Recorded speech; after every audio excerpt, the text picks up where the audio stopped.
Well, as you can see, tank's back on. Put all new fuel lines and vacuum line on there. So that's another one that the restoration police will be after me for, using modern fuel lines. Take it outside, outside the cave and start it up. I know it does start, and it's a bit of a lie to say it's the first time I've tried to start it. I actually got it running last night. It did fight me a little bit on sorting out the float heights, but hey, that's the nature of a restoration. So I had it running in the garage, which is never a good thing because of the fumes. But I've set the tick over pretty good, I think. That seems to be working. Came to it this morning, put the choke on, started first kick, which tells me we must be pretty close. I have set the timing statically using the timing marks on the flywheel, which is good enough to get it running, but again, when this is going to be used on the road, whoever has it after me really needs to look at the timing in terms of it being ridden, and as we know, these things need to be ridden. But yeah, all good to go. I'll get it outside and we'll start it there.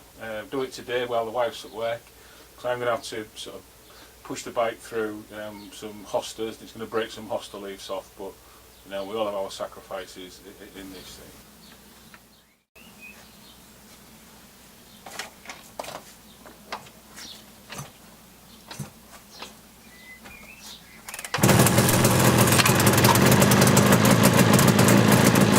So, genuine first start kick, which was good.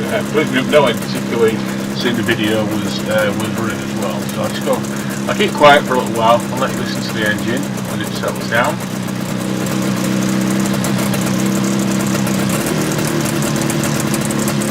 Got a sense that the ticker was a little bit high. I got a sense it was a left-hand cylinder, so just removing a few RPM from there and then balance that out on the right-hand car.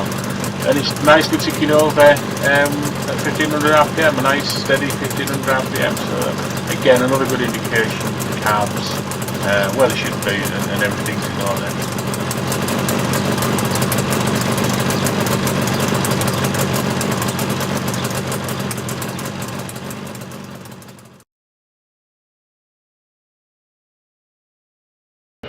Oh, it's alive!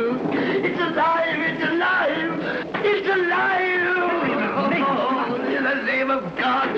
Now I know what it feels like to be God! Oh.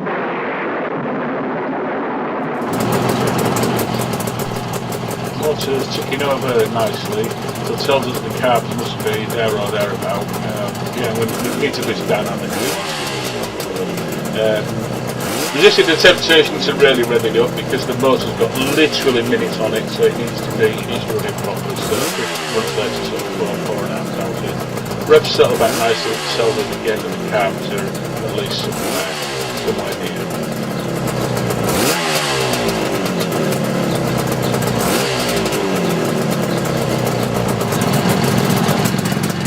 Sound of the 70, 2-stroke, you just got all over. Thanks for watching this short video. It's part of the sequence, of course, where we rebuilt the car. What you didn't see is where we had the motor reboard. Next stage is to get everything together, get the bike fully recommissioned. I'll do another video then, and then, well, sadly it sounds like this is going to be a show, but all good things come to an end. Well, bye now.